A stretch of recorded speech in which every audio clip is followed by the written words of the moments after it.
Сәлем достар, бүгін біз сіздермен муравейник дайындайтын боламыз. Менің каналыма кіріп лайк басуды ұмытпаңыздар.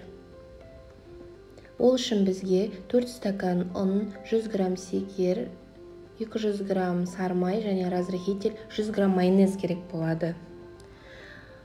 Ұнымыз бен сары майымызды осылай араластырамыз.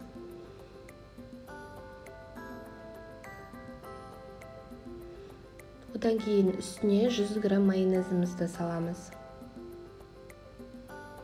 Секерімізді саламыз, разрыхителімізді салып, тесто илейміз.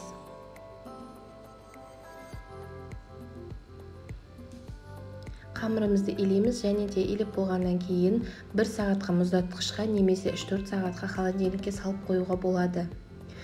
Дайын болған қамырымызды алып, теркадан немесе мясорубкіден өткізуге болады. Мен теркадан өткіздім. Осылай қолыңызға ыңғайлы қылып алып аласыз.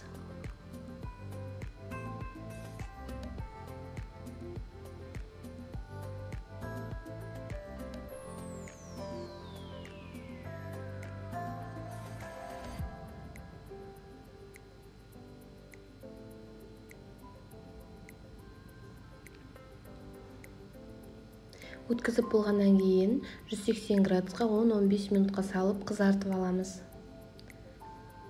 Қамырымыз піскенше салмасын дайындаймыз.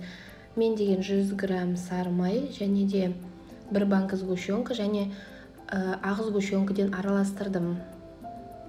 Осылардың бәрін миксерлейміз.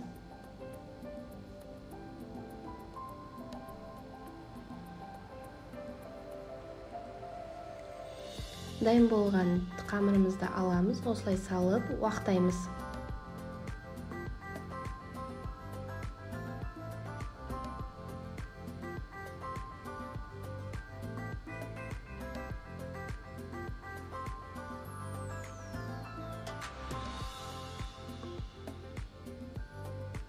Уақтап болғаннан кейін үстіне манағы сгущенкамызды қосамыз, қосып араластырамыз.